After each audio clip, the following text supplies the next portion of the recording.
Graça e paz, meus amados. Que bom poder falar novamente com vocês. Hoje eu quero pensar com os irmãos acerca de uma família. Essa família com dois irmãos. Um personagem dessa família é muito conhecido. Foi o filho que saiu de casa. Mas eu quero pensar um pouco nessa noite acerca do filho ou do irmão que ficou. Nós estamos vivendo um período onde a família está mais próxima, as famílias estão reunindo-se em casa. E eu gostaria então de pensar nessa família, uma parábola que Jesus Cristo conta, falando sobre dois filhos que esse homem tinha.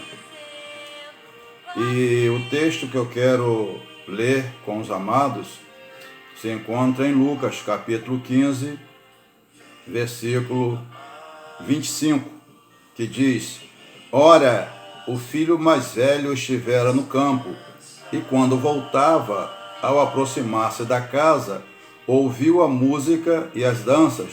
Chamou um dos criados e perguntou-lhe que era aquilo. E ele informou: Veio teu irmão e teu pai mandou matar o novilho cevado, porque o recuperou com saúde. Ele se indignou e não queria entrar. Saindo, porém, o pai procurava conciliá-lo. Mas ele respondeu a seu pai: Há tantos anos que te sirvo sem jamais transgredir uma ordem tua, e nunca me deste um cabrito sequer para alegrar-me com meus amigos. Vindo, porém, esse teu filho, que desperdiçou os teus bens com meretrizes, tu mandaste matar para ele o novilho cevado? Então lhe respondeu o pai: Meu filho, tu sempre estás comigo, tudo o que é meu é teu. Amados, filho pródigo, na verdade, ele não se tornou filho pródigo porque saiu de casa. Ele tornou-se o filho pródigo porque ele foi uma pessoa que dissipou todo a sua renda, dissipou todo o seu bem, ele esbanjou tudo que ele possuía. Então, na verdade, pródigo significa aquele que esbanja, ou seja, até mesmo o filho que fica na casa, que fica com o pai, ele pode ser um pródigo a partir do momento que ele comece a dissipar, a gastar, a esbanjar tudo aquilo que ele tem e que pertence então a seu pai.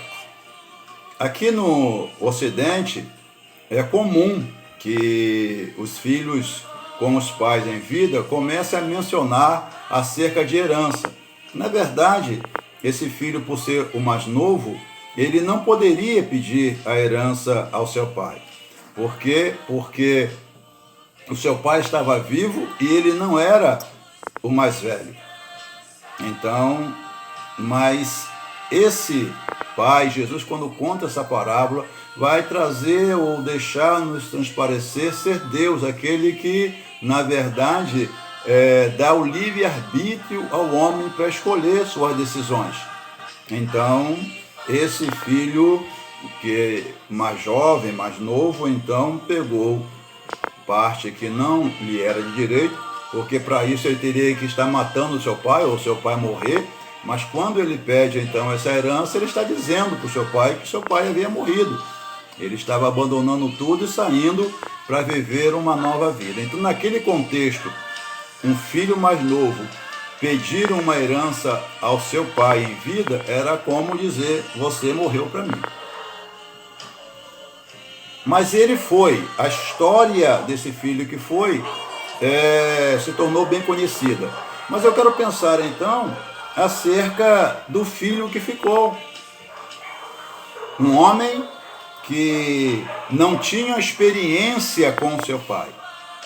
Ele, embora tendo seu pai, vivendo uma vida aparentemente normal numa casa, ele não tinha, na verdade, esse relacionamento com seu pai. E hoje a gente está fazendo aqui, então, uma ponte. É isso que muitas das vezes acontece conosco. Estamos dentro da igreja, não saímos da igreja, vivemos na igreja, mas não temos uma experiência com o Pai, não temos uma convivência real com o nosso Deus. Veja bem que no versículo 31, o texto diz: então lhe respondeu o pai: meu filho, tu sempre estás comigo, tudo o que é meu é teu. A gente percebe então, assim como aconteceu com esse homem, acontece conosco em nossos dias. Nós estamos com o Pai está conosco, mas nós ainda não conseguimos desfrutar de tudo o que o Pai tem para nós, o que o Pai pode nos proporcionar. Então, muitas das vezes, vivemos dentro da igreja como uma ponte dentro de nossas casas, mas não temos a experiência que deveríamos ter, que Deus quer que nós tenhamos. Se nós formos perceber aqui, amados, o filho se aborrece, fica irritado, porque o seu irmão está de volta. Ora, numa família tradicional, numa família onde há amor, onde há harmonia, onde há perdão, onde há amor, com certeza esse irmão se alegraria com a volta daquele seu irmão que foi. Não importa se ele viveu dissolutamente, se ele, na verdade, gastou parte da herança do pai no mundo. Ele deveria abraçar o seu irmão. Mas ele se irrita, ele está no campo e ele se irrita porque ele está ouvindo música, ele está ouvindo um movimento de festa, mas ele não está. O irmão também não está na casa. Então, essa festa é para quem? Começa então a pensar. Quando ele chega e vai perguntar a um dos seus criados, o criado vai lhe responder: seu pai que preparou essa festa, porque o seu irmão, que havia saído de casa, voltou com saúde. Voltou e, na verdade, pediu perdão ao seu pai.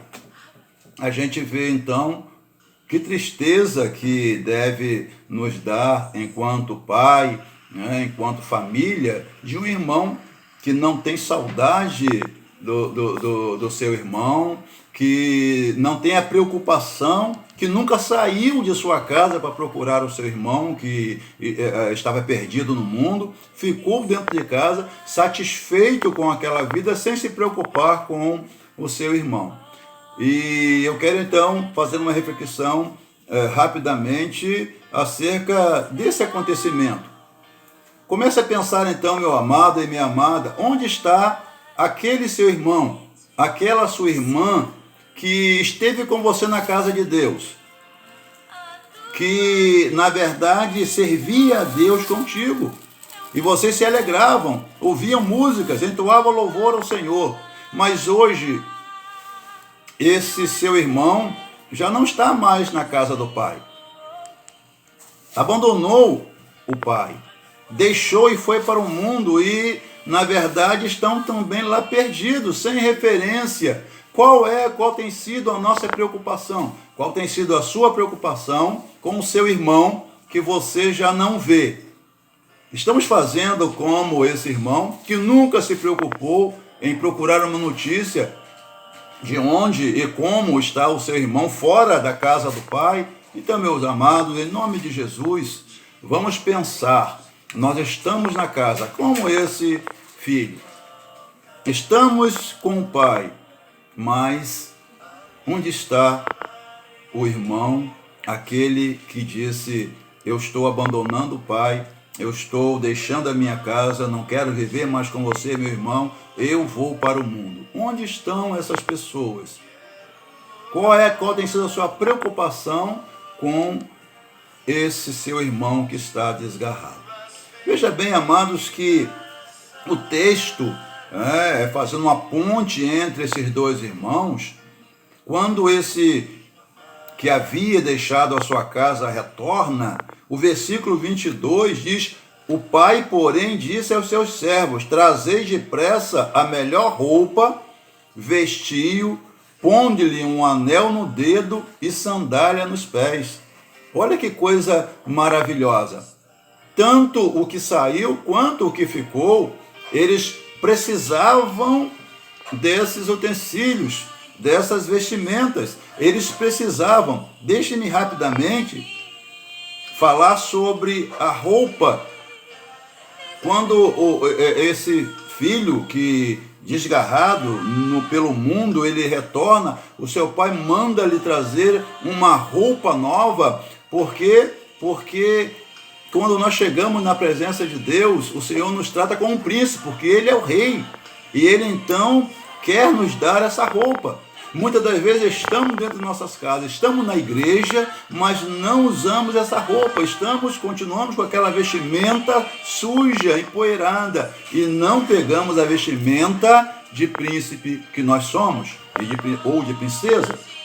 Em segundo lugar, o pai manda colocar um anel no dedo. Quando no Oriente, e para nós hoje, quando o pai manda trazer um anel para colocar no dedo, é autoridade que está dando.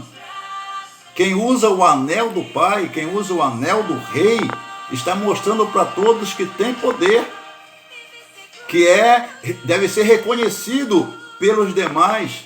Então, receber o anel do pai significava naquele momento, como para nós hoje na visão de Deus, é que nós somos príncipes, nós estamos acima dos homens pecadores. Então nós precisamos valorizar isso. Em terceiro lugar, o pai manda trazer sandálias e colocar nos seus pés. Ora, tanto o filho que ficou como o filho que foi, eles precisavam de sandálias. Por quê?